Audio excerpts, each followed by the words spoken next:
Oui, cela fait maintenant une semaine que Mahamadou Zada est en prison pour son implication présumée dans le détournement de 3 milliards de francs CFA, soit un peu plus de 4,5 millions d'euros.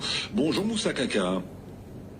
Bonjour Juan, bonjour à tous. Correspondant de RFI à Niamey, rappelons que les faits qui sont reprochés au ministre, désormais ex-ministre, puisqu'il y a eu la nomination d'un nouveau ministre de la communication il y a quelques jours, ces faits remontent avant qu'il ait occupé ce ministère de la communication. On a beaucoup parlé effectivement du ministre, Mahamadou Zada, mais est-ce que d'autres personnalités sont également impliquées dans cette affaire ?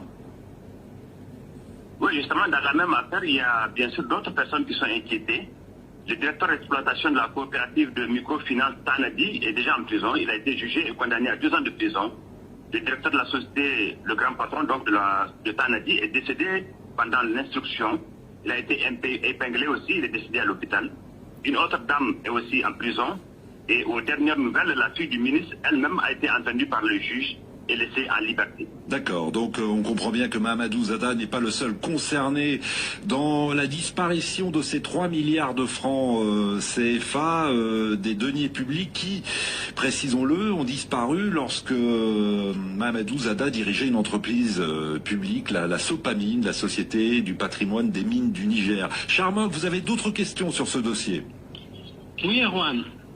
En effet, le président Mohamed Bazoum a fait de la lutte anticorruption sa priorité. Oui. 1 an après son arrivée à la présidence, quel bilan peut-on en tirer? Alors, on va parler de cette priorité numéro 1 du président Bazoum, mais d'abord, j'ai oublié, Charmok, on a oublié de répondre à votre deuxième question. Vous disiez si les faits étaient avérés, que risquait l'ancien ministre de la Communication, Moussa Kaka? Oui, donc écoutez, il y a eu un premier jugement avec l'incarcération du directeur de l'exploitation. Le ministre n'a jamais été inquiété jusqu'à là. Entre-temps, donc, un rapport de la ALCIA, la haute autorité qui lutte contre la corruption et le détournement, a révélé beaucoup de choses. Le parquet s'en est saisi. Et comme dit-on, l'argent public est sacré. La justice demande donc au ministre de lui dire où sont passés les 3 milliards. C'est lui, le ministre, l'ex-ministre, en tant que coordonnateur des fonds, qui a autorisé le placement des sous donc à la microfinance, qui a décaissé les milliards. L'argent ensuite les radars de la comptabilité. Alors, si les faits sont avérés, selon beaucoup de magistrats, le juge prend une ordonnance de renvoi pour transmettre le dossier à la cour d'appel en assise, car ici au Niger, au-delà de 100 millions de francs CFA détournés, l'affaire devient un crime. Alors, il risque 10 à 20 ans de prison, sinon plus, au vu de la somme détournée, les 3 milliards. Mais ce matin, j'ai eu donc de la part d'un magistrat qui m'a dit que la loi révisée donc sur le détournement des deniers publics proscrit toute libération conditionnelle qui ne passe pas par le paiement intégral de la somme détournée. D'accord. En tout cas, ce dossier passionne évidemment le public nigérien. Moussa Kaka, notre auditeur Charmok, le rappelait, lors de son investiture il y a maintenant 1 an, le président Bazoum avait fait de la lutte contre la corruption et les détournements la priorité de son quinquennat.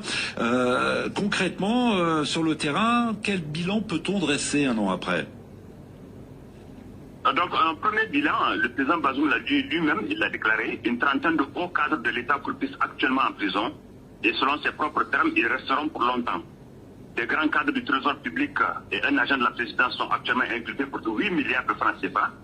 Un autre directeur dans les transports de produits stratégiques pour 4 milliards de francs CFA, pour ne citer que cela. L'affaire de détournement dans l'affaire du ministère de la Défense, entre autres, et entre les mains de la justice.